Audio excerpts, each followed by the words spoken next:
मोहम्मद शहजाद खान। मैं एक मुसलमान समाज में से हूँ। मुसलमान समाज में मैंने एक चीज़ ज़रूर देखी है कि मुसलमान समाज वो सिवा अल्लाह ताला के किसी को नहीं मानता। अगर कहीं भी ऐसा लगता है कि वहाँ आज खाना बनने वाला तो वो नमाज को छोड़ के खाने के ऊपर पहले टूटते थे। हम पैदा होते हैं तब हम हिंदू होते हैं और जब हमारी मुसलमानी कर दी जाती है फिर हम मुसलमान बन जाते हैं। ऐसा क्यों? अगर मालिक मुसलमान ही बनाना था तो वो जो मुसलमानी होती है वो ऊपर से ही क्यों नहीं बना के भेजी? मोहम्मद साहब के 1,80,000 शिष्य हो गए थे, ना ही उन्होंने कभी मांस को छुआ और ना ही उन्होंने कभी बोला कि तुम मांस को खाओ। मांस खाना ये समझ लो हम अपने बेटे की कुर्बानी दे रहे हैं, हम अपने बेटे के मांस को खा रहे। एक मांस दूसरे मांस को खा रहा है, इससे बड़ा राक्षस और होगा कौन? मुसलमान हो के एक मुसल्ले ईमान बनो। मुसलमान का अर्थ होता है कि मुसल्ले ईमान, जो अपने ईमान पर रहे। पर हमारा ईमान कहाँ है? हमारा ईमान तो कुछ है ही नहीं। आज हम मांस खाते हैं, मांस खा के फिर झूठ बोलते हैं, फिर तंबाकू खा लेते हैं। मुसलमान के लिए कुर्बानी लिख लिया। कुर्बानी का मतलब था कि अल्लाह ताला की राह पे अपनी बुराइयों को कुर्बान कर देना, ना कि बकरे को काट देना, मुर्गे को काट देना। जो मांस खाया जा रहा है वो हराम है, वो गुनाह है।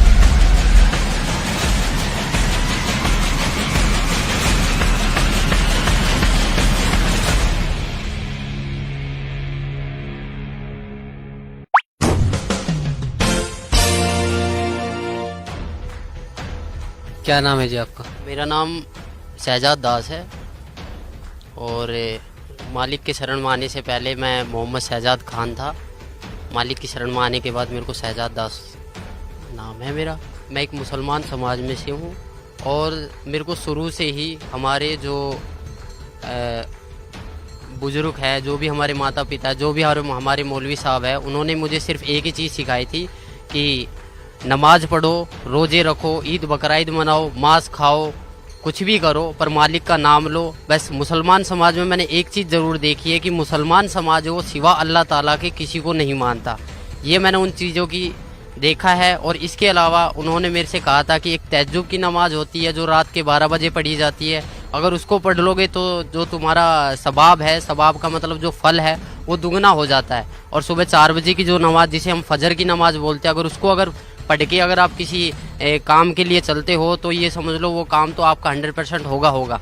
मैंने आज मेरे को मालिक की शरण में आज मेरे को 5 साल हो गए और 5 साल से पहले यानी कि मैं 22 साल तक इस साधना को करता रहा रेगुलर।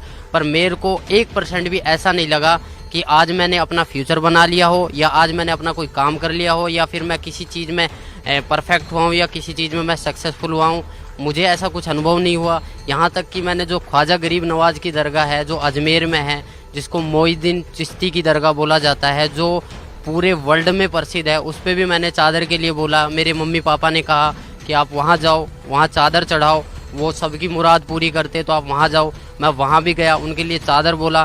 पर मैं जहाँ भी गया वहाँ मैंने देखा एक बहुत बड़ा देग है, उसमें लोग बाग सोने डाल रहे हैं, चांदी डाल रहे, पैसे डाल रहे। मेरे पास कोई मनी नहीं था, मेरे पास कोई पैसा नहीं था। मैं वहाँ गया, वहाँ लोग बाग क्या करते हैं, सर पे टोपी लगा लेते हैं, मालिक का नाम लेते हैं और कहते हैं कि एक कपड़ा सा लेते हैं हरे वाला और उसके नीचे बंदों को निकालते हैं और कहते हैं कि तुम्हें सवाब मिल चुका है, जन्नत का दरवाज़ा खुल चुका है।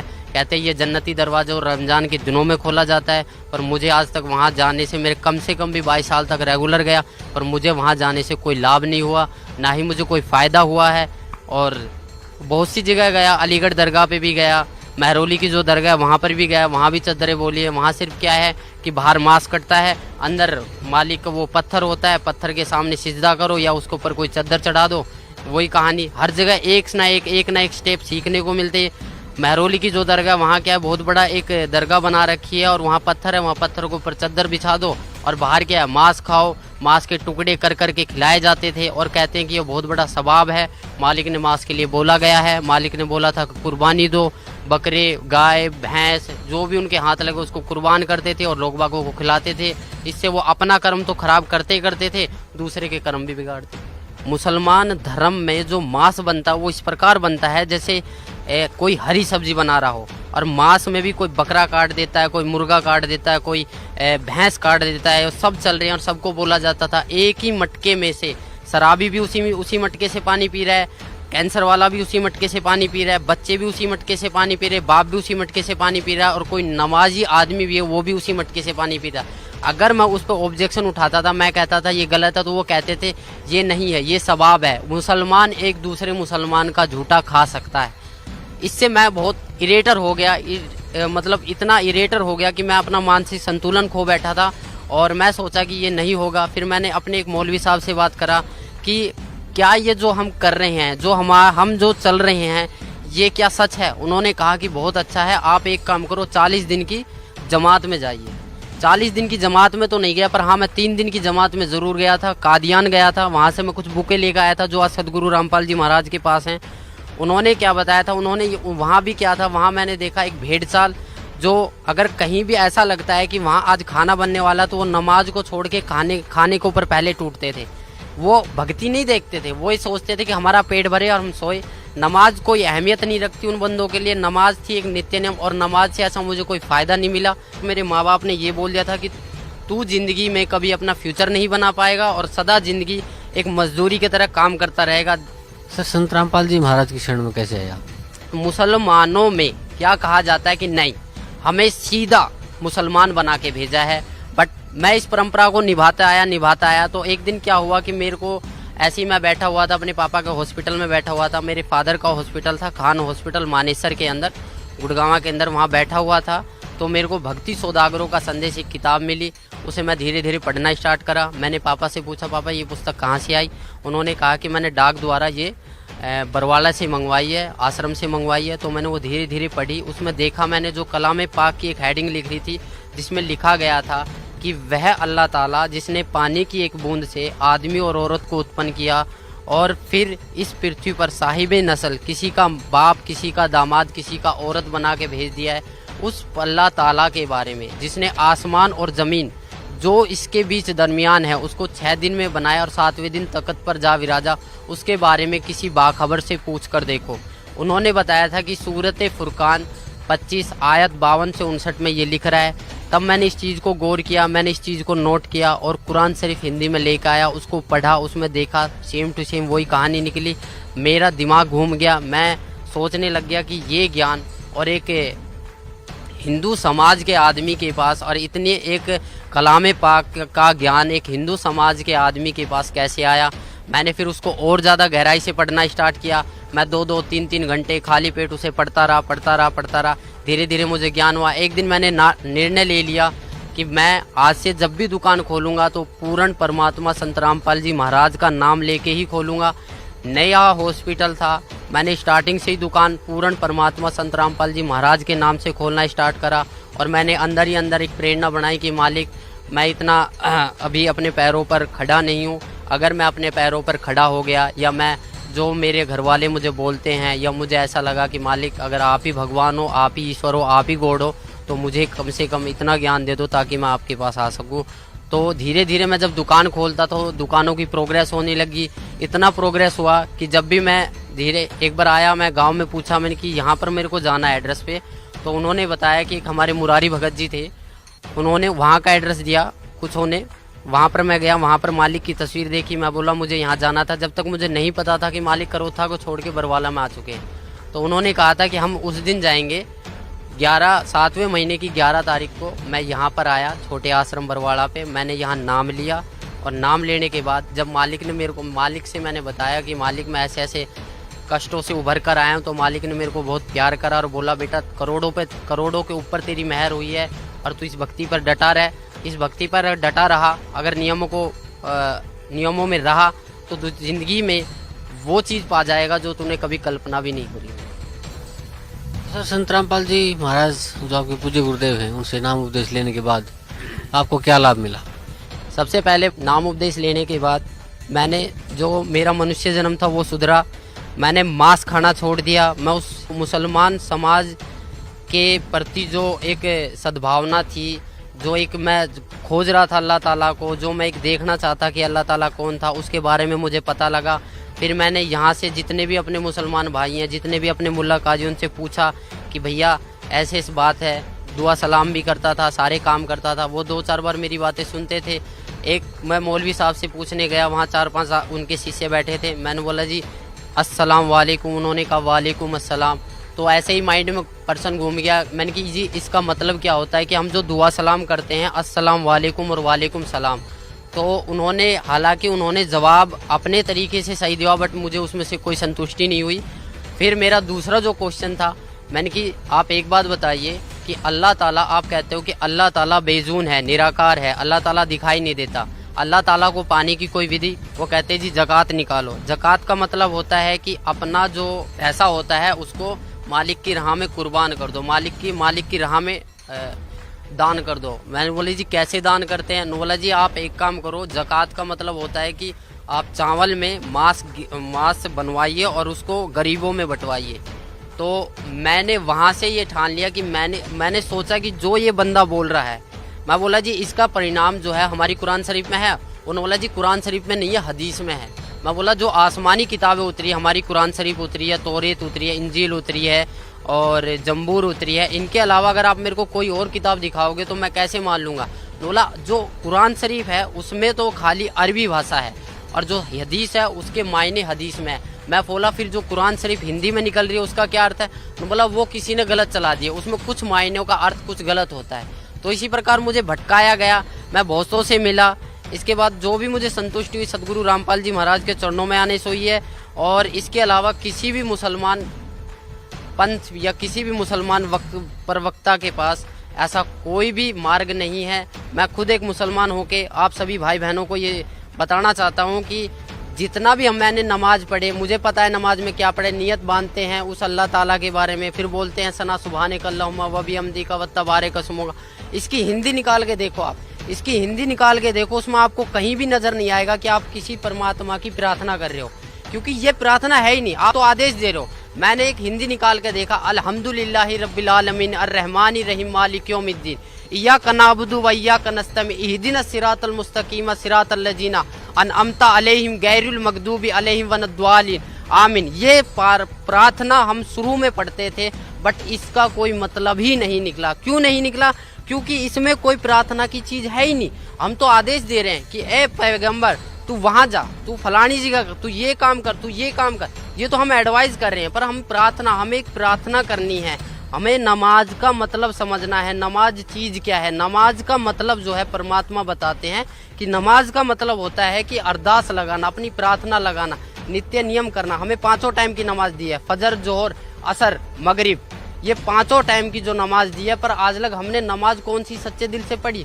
कहीं भी हमें इस फजर की नमाज में ज़कात अलग हो जाती है, सुन्नत अलग हो जाती है, रकात अलग हो जाती है, कुछ भी अलग हो जाता है, पर परमात्मा तो एक है। हम पैदा होते हैं तब हम हिंदू होते हैं, और जब हमारी मुसलमानी कर दी जाती है फिर हम मुसलमान बन जाते हैं। ऐसा क्यों? अगर मालिक मुसलमान ही बनाना था तो वो जो मुसलमानी होती है वो ऊपर से ही क्यों नहीं बना के भेजी? इसका कोई जवाब है? किसी भी मुल्ला जी के पास इसका कोई जवाब नहीं है। ना ही हमारे मोहम्मद साहब ने कभी मांस को छुआ था। मोहम्मद साहब के 1,80,000 शिष्य हो गए थे, ना ही उन्होंने कभी मांस को छुआ और ना ही उन्होंने कभी बोला कि तुम मांस को खाओ। कभी भी किसी ने बोला नहीं है। मेरी सभी मुसलमान भाइयों, पूरे हिंदुस्तान, पूरे वर्ल्ड के मुसलमान भाइयों से प्रार्थना है कि मांस खाना, ये समझ लो हम अपने बेटे की कुर्बानी दे रहे हैं, हम अपने बेटे के मांस को खा रहे। एक मांस दूसरे मांस को खा रहा है, इससे बड़ा राक्षस और होगा कौन? इसके अलावा आप खुद समझदार हो, आपके पास हमारे पूर्वज अशिक्षित थे। मेरी आप लोगों से प्रार्थना है कि आप मुसलमान हो के एक मुसल्ले ईमान बनो। मुसलमान का अर्थ होता है कि मुसल्ले ईमान, जो अपने ईमान पर रहे। पर हमारा ईमान कहाँ है? हमारा ईमान तो कुछ है ही नहीं। आज हम मांस खाते हैं, मांस खा के फिर झूठ बोलते हैं, फिर तंबाकू खा लेते हैं। पहले क्या था? पहले मुसलमान समाज में मुसलमान बंदे के ऊपर अगर दारू एक ऐसी चीज थी, अगर दारू गिर जाती थी तो वहां से उस शरीर के अंग को काट दिया जाता। पर आज पीते हैं, मस्जिद में दारू लेके चले जाते हैं, कुर्बानियां करते हैं, बकरे को काट देते हैं। बकराईद वाले दिन आपने खुद देखा होगा, साल में 2 त्योहार आते हैं, एक ईद और एक बकराईद। बकराईद वाले दिन ऐसा क्या करा था जो बकरे काट दिए जाते हैं? हजारों की संख्या में, यानी कि करोड़ों की संख्या में बकरे मारे जाते हैं। क्या इनका पाप नहीं लगता? क्या वो मालिक से अरदास नहीं करते हैं? कि हमारा एक पाप लगा है, हमें ऐसी योनि में क्यों डाला गया जो हमें कोई भी बंदा देखता वो काट के पटक देता, फिर हमारा मांस खाता है। मैं आप लोग सभी से ये प्रार्थना करता हूँ कि अपना जीवन सफल बनाए। मनुष्य जीवन एक अनमोल है, इसको व्यर्थ ना करे। मुसलमान समाज जो है वो बहुत पाक समाज है। वो पाक इसलिए है क्योंकि वो सिवाय अल्लाह ताला के किसी को मानता नहीं है। पर आजकल का जो मुसलमान समाज है वो मुल्ला काजियों ने बहकाया जा रहा है, क्योंकि हम ख्वाजा गरीब नवाज की दरगाह पे जाते हैं, क्या करते हैं, हम पत्थरों के सामने पूजा करते हैं, फिर कहते हैं कि हम पत्थरों की पूजा नहीं करते। फिर कैसे पत्थरों की पूजा करते हैं? अगर आपने सिजदा कर दिया, उसको पूज लिया, सिजदा करना एक पूज लिया सिवाय अल्लाह ताला के, फिर कहते हैं कि सिवाय अल्लाह ताला के किसी का आगे सिजदा नहीं करते। फिर ख्वाजा गरीब नवाज की दरगाह, सैयद, पीर, जितने भी ये महरौली की दरगाह, अलीगढ़ की दरगाह, यहाँ पर होता क्या है? क्या होता है यहाँ पर? क्या वो बंदा है? क्या वो पीर पैगंबर है? नहीं। उन्होंने ये कहा था कि हम भगवान नहीं है, हम अल्लाह नहीं है, हम उस अल्लाह ताला के बारे में सोचो। मेरी सभी मुसलमान भाई बहनों से अनुरोध है, मैं प्रार्थना करता हूँ कि मैं अपने परिवार से भी ये प्रार्थना करता हूँ कि उस अल्लाह ताला के बारे में जानिए जो कुरान शरीफ में लिख रहा है। कुरान शरीफ में लिख रहा है कि फला तुतिल काफिरन जाहिदुम बिही जिहादन कबीरन, कि वह अल्लाह ताला कबीर है और उस कबीर के लिए इस कुरान शरीफ की दलीलों से तू जिहाद कर, लड़ाई मत कर। जैसे मैं आज आपके सामने कह रहा हूँ, मुझे मजबूरन बस आप लोगों के सामने आना पड़ रहा है, क्योंकि ये काल एक ऐसी जाल है जिसको आप निराकार मानते हो।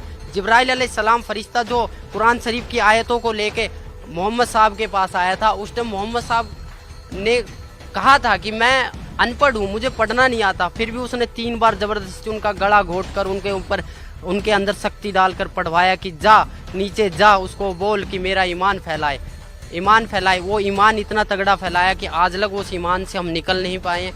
मेरी आप लोगों से रिक्वेस्ट है, जितने भी मेरे पूरे वर्ल्ड के मुसलमान भाइयों, अगर मेरे से कोई गलती होती है या अगर मेरे को बताने में कोई गलती हो रही है, अगर आप इस चीज़ का ज्ञान रखते हो कि नहीं मैं गलत बोल रहा हूँ, तो आप सतगुरु रामपाल जी महाराज बरवाड़ा में आइए और अपने विचार प्रकट कीजिए। अगर हमसे कोई गलती हुई, अगर हमें लगा कि आपका मुसलमान समाज ठीक है तो हम मुसलमान बनने के लिए तैयार हैं। अगर हमें लगा कि आपका मुसलमान समाज गलत है तो आप अपने अहंकार, अपने घमंड और अपनी ये ईर्ष्या को छोड़कर आइए और अपना कल्याण करवाइए। मेरे पापा बीमार हो गए थे, इतना सीरियस हो गए थे, वो मांस खाते थे, दारू पीते थे, बीड़ी पीते थे, सिगरेट पीते थे।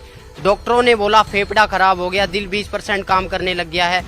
उनको मैंने समझाया कि उस खुदा को याद कर, आज तेरा वो खुदा कहाँ है? वो जुम्मे की नमाज भी पढ़ते थे, ईद बकराईद को भी पढ़ते थे, मीट भी खाते थे। क्या उनकी भक्ति इतनी नाजिल नहीं थी? क्या उनकी भक्ति इतनी भी नहीं थी कि वो अपने आप को जीवित कर सके? उन्होंने तो बहुत वो करा था। तो वही बात था, उनको मैंने बोला कि उस खुदा को याद कर। उन्होंने रो के गिड़गिड़ा के बेड पे पड़े पड़े मालिक को याद किया था, बंदी छोड़ पूर्ण परमात्मा संत रामपाल जी महाराज को याद किया था कि मैं जन्मजात नाम ले लूंगा, मुझे इस बीमारी से छुड़वाओ। मेरे पूरे घर वालों ने ये कह दिया था कि ये मरेगा, यहाँ तक कि रिश्तेदारियों ने बोल दिया था कि इसके बचने की कोई उम्मीद नहीं है। फिर भी मैंने मालिक से उसके लिए प्रार्थना करी। मालिक ने बोला बेटा ठीक हो जाएगा, वो ठीक हो गया। नाम के लिए बोला बट वो आज नाम से मुकर गया है। परमात्मा की शब्द में इतनी शक्ति है कि आपने बगैर नाम लिए आप ठीक हो चुके हो। अगर आप अब भी नहीं पिछाड़ोगे फिर कब पिछाड़ोगे? सर भी आप बता रहे थे कि अल्लाह ताला की शरण में जाना चाहिए, उसको पहचानना चाहिए, उसको जानना चाहिए, तो किसे मानते हैं आप अल्लाह ताला? देखो, आज से जब मैंने नाम पहले लिया था तो मैं तो कभी जानता भी नहीं था कि अल्लाह ताला कौन है। मैंने बहुत से मुसलमान काजियों, यहाँ कि मैंने मम्मी पापा से भी पूछा कि वह कोई ना कोई तो ऐसी शक्ति होगी ना जो पूरे ब्रह्मांड को चला रही है, पूरे समाज को चला रही है, जिसने एक पानी की बूंद से एक आदमी को उत्पन्न कर दिया, एक औरत को उत्पन्न कर दिया। फिर मैंने सुना था आदम और हव्वा के बारे में, बोला कि परमेश्वर अल्लाह ताला ने आदम बनाया, फिर उसकी हड्डी से एक हव्वा बनाया, उससे संसार चला। पर आदम को अगर अल्लाह ताला ने बनाया तो अल्लाह ताला भी तो होगा ना कोई। तो उन्होंने ये कहा कि आप कुरान शरीफ को पढ़ो। मैंने तहे दिल से मालिक की शरण में आने के बाद तहे दिल से 3 बार कलाम पाक को पढ़ा है। वहाँ पर मुझे एक एक चीज़ के अरब का पता लगा। उसमें एक सूरत आती है औज़ु बिल्लाहि मिनश शैतानिर रजीम बिस्मिल्लाहिर रहमानिर रहीम, कि शुरू करता हूँ अल्लाह ताला के नाम से जो सबसे बड़ा है और अपने बंदे के गुनाहों को माफ़ करने वाला है। हमारा जो मैटर है वो ये है कि हमने एक सूरत फुरकानी 25-52 से 59 तक में पढ़ा था कि फला तुतिल काफिरन जाहिदुम बिही जिहादन कबीरन।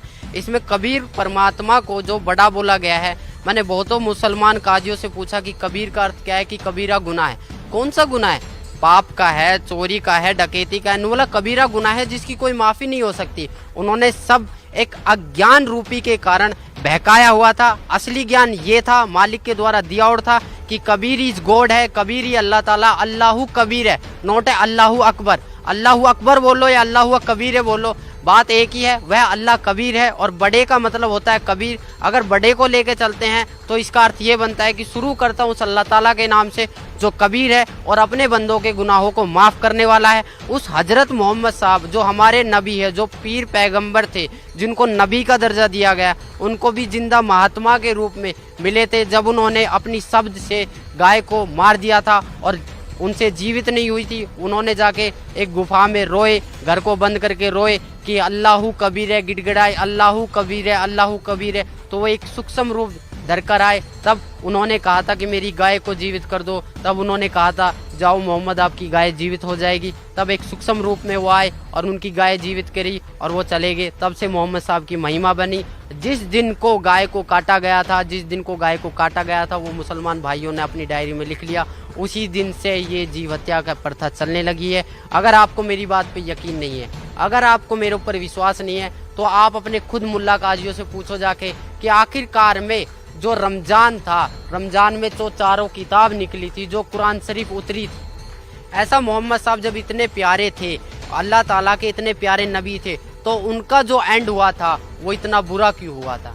अगर आपको मेरी बात पे यकीन नहीं है तो आप मौलवी साहबों से जाके पूछो, उनको खंगालो, उनको देखो वो कितने जानते हैं। अगर आपको तब भी प्रश्न का उत्तर ना मिले तो आप यहाँ पर आइए, बरवाड़ा सत्संग में आइए, सुनिए, मालिक से विचार कीजिए, यहाँ पर ज्ञान लीजिए। अगर आपको फिर भी विचार का, यहाँ पर आपको सारे प्रश्नों के उत्तर दिए जाएंगे। यहाँ पर आपको एक संतुष्टि करी जाएगी चारों ओर से। हम सिर्फ एक आत्मा है, हम सिर्फ एक मानव है। हमारा धर्म जो मानव है, हमारा हिंदू मुसलमान सिख ईसाई से कोई लेना देना नहीं है। अगर इस जाति प्रथा को आप सदा जिंदगी चलाते रहोगे तो कभी भी आप अल्लाह ताला की प्राप्ति नहीं कर पाओगे। नमाज रोजा बंक नमाज दहीरे बिस्मिल की नहीं बात करे, ये मालिक की वाणी है।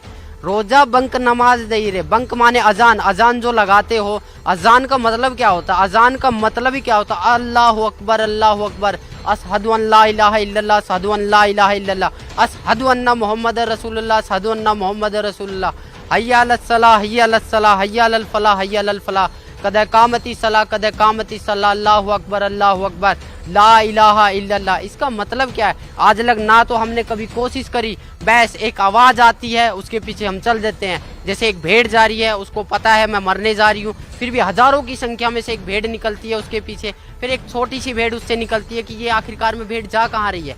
वो भेड़ जाके देखती है शॉर्टकट रास्ते से, उसे पता लगा कि बहुत बड़ा कुआं है, उसके अंदर सारी भेड़ गिर रही है और सब चिल्ला रही कि यहाँ मत आओ, यहाँ मत आओ।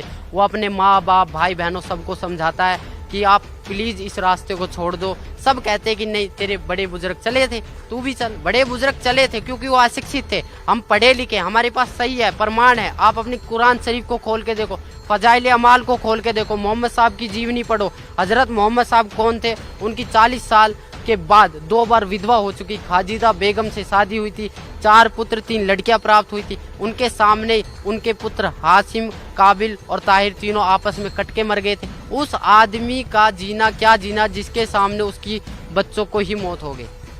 आप खुद बताइए, यह आपके ऊपर डिपेंड करता है, मेरे ऊपर नहीं, ये आपके ऊपर डिपेंड करता है कि जो क्यों चल रहा है ये आपके लिए चला है, ये उस मालिक का फरमान है। अगर आप समझ जाओ तो जल्दी आ जाओगे। नहीं, मालिक की वाणी है, गरीब दास ये वक्त जाता है, रोओगे इस पैरों नो। हकीकत में जब यहाँ पर लेट आओगे तो आपके पास कुछ नहीं मिलेगा। सिकंदर सिंह लोधी ने नाम लिया था, वीर सिंह बंगेल ने लिया था, शेख फरीद ने 12 साल कुएं में उल्टा लटक के बोला था कौवों से कि मेरे मांस को खा लो, आंखों को छोड़ दो, मुझे अल्लाह ताला का दीदार करना है। जब अल्लाह ताला का दीदार करना है तो अल्लाह ताला को बेजून क्यों बताए? खुद कबीर परमेश्वर उनके पास आए, वो बोले कि नहीं भाई कौन है, मुझे छोड़ दो, मुझे कुएं में लटकने दो। बोले ए बंदे, ए मुसलमान, तू लटक क्यों रहा है? तो बोले जी मुझे अल्लाह ताला का दीदार करना है। जब तू अल्लाह ताला का दीदार करना चाहता है तो अल्लाह ताला को निराकार क्यों बताता है? तब से शेख फरीद का थोड़ा माइंड चेंज हुआ, बोले कि यह कोई अल्लाह ताला की शक्ति है। तब उन्होंने सतभक्ति पे राह पे चले थे, आज वो भी पार हुए हैं, मालिक की रजा हुई है। हमारे सभी मुसलमान भाइयों पे मालिक की रजा हो रही है। आपको अगर मेरी बात कड़वी लगे या मेरी बातों से आपके प्रति कोई दुख आए या मैंने किसी के प्रति कोई गलत व्यवहार किया है, आप खुद देखो अपनी कलाम पाक को उठा के, ना तो कहीं पर मुसलमान के बारे में ये लिखा है कि मुसलमान के लिए कुर्बानी लिख रही है। कुर्बानी का मतलब था कि अल्लाह ताला की राह पे अपनी बुराइयों को कुर्बान कर देना, ना कि बकरे को काट देना, मुर्गे को काट देना। हम जितने भी महीने साल में दो जो त्यौहार आते हैं, इस पर हम जितनी भी कुर्बानियाँ करते हैं, ये हमारे पाप कर्म जोड़ रहा है काल। अगर इससे आप मेरी बातों से अगर आपको थोड़ा बहुत भी कुछ मिले तो मैं आपसे रिक्वेस्ट, आपसे प्रार्थना, या मेरे को कुछ भी समझ के बोल दीजिए। मैं उस परमेश्वर का कुत्ता हूँ जो आपको भोंक रहा हूँ और आपको जगाने की कोशिश कर रहा हूँ। आप आइए यहाँ, आपको अगर कोई दिक्कत आती है, कोई संकट समाधान आती है तो आप ज्ञान चर्चा कीजिए। अपने मुल्ला काजियों को भी उठा के लाइए जिन्होंने अब तक हमें इस राह से भटकाया है, अब तक हमें इस राह से भटकाया। अगर वो उसी टाइम ये बोल देते जब मांस को काटने लगे थे कि कलमे पढ़ने से जो मांस खाया जा रहा है वो हराम है, वो गुनाह है, उसकी सज़ा बहुत बुरी होगी, तो आज जितना भी मुसलमान समाज है ये मांस को नहीं छूता। इन्हीं की वजह से आज जो भी मुसलमान समाज का बंदा वो शुरू से मांस खाने लग जाता है। जब हमें मालिक ने यहाँ भेजा था तो कुछ नियम बना के भेजे थे, उस नियमों को अगर हम तोड़ते हैं तो हम सीधा शैतान के पास जाएंगे, जहन्नुम में जाएंगे, दोजख की आग में जलेंगे।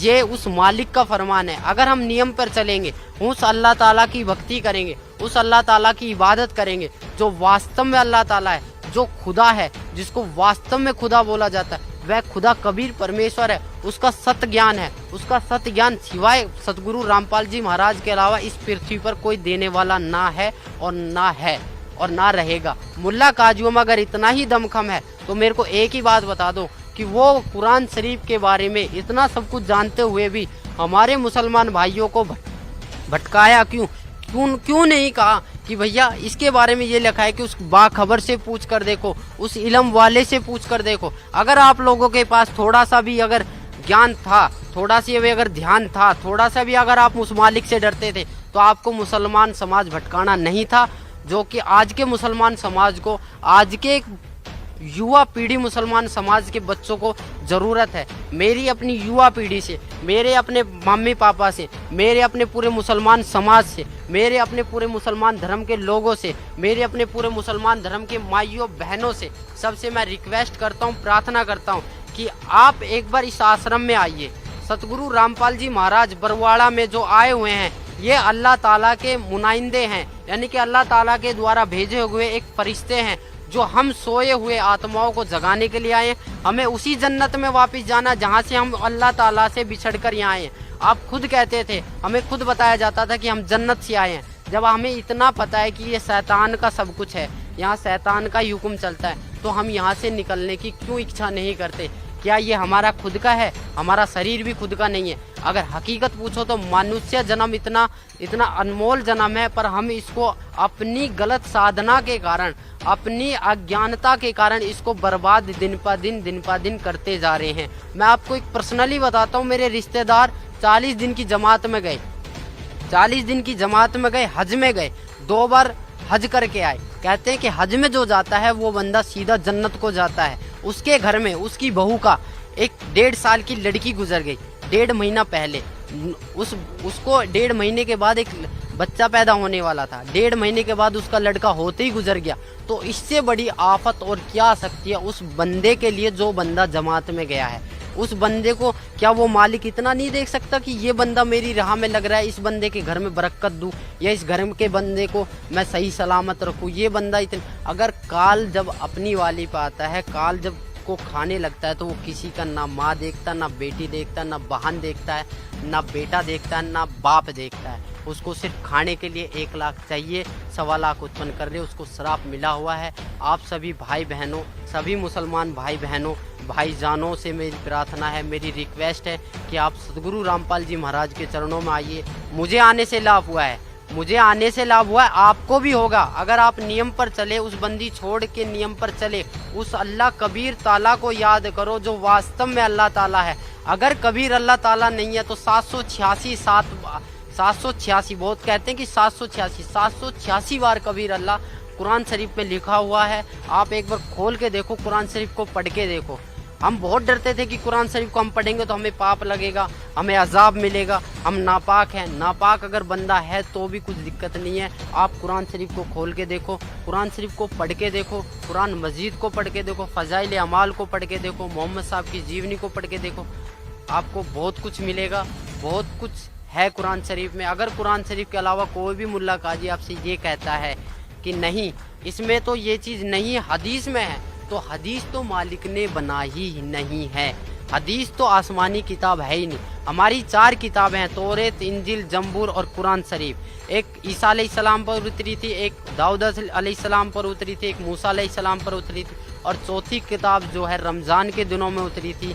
40 साल के जब मोहम्मद साहब थे तो 40 साल से 23 साल तक वो उतरती रही थी, वो रमज़ान के दिनों में उतरी थी, इसलिए वो कुरान शरीफ कहलाई। आप खुद देखो, उस कुरान शरीफ को खोल के देखो, आपको पता लगेगा, एक एक चीज़ का पता लगेगा आखिर कुरान शरीफ बोल क्या रही है। सर क्या मानते हैं आप कुरान शरीफ में या मुसलमान धर्म में परमात्मा को, जैसे हिंदू परमात्मा कहते हैं और क्रिश्चियन गॉड कहते हैं, और सिख धर्म में रब का दर्जा दिया जाता है, तो मुसलमान धर्म में आप बता रहे थे कि भी अल्लाह ताला का दर्जा दिया जाता है, तो वो क्या साकार है, निराकार है, बेचून है, क्या पोजीशन है उसकी आपके धार्मिक ग्रंथों में?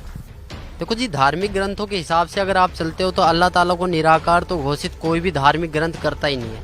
अल्लाह ताला साकार है, ना तो वह बेजून है, ना निराकार है। बहुत से कहते हैं अल्लाह ताला कण कण में समाया हुआ है, ये बात मैं मानता हूँ, अल्लाह ताला कण कण में समाया, बट अल्लाह ताला साकार है। जब हमारी कुरान शरीफ में लिख रहा है कि उसने 6 दिन में सृष्टि की रचना करी और 7वें दिन सखत पर जा विराजा, विराजने का मतलब बैठा है, वो कोई भगवान है, वो कोई शक्ति है।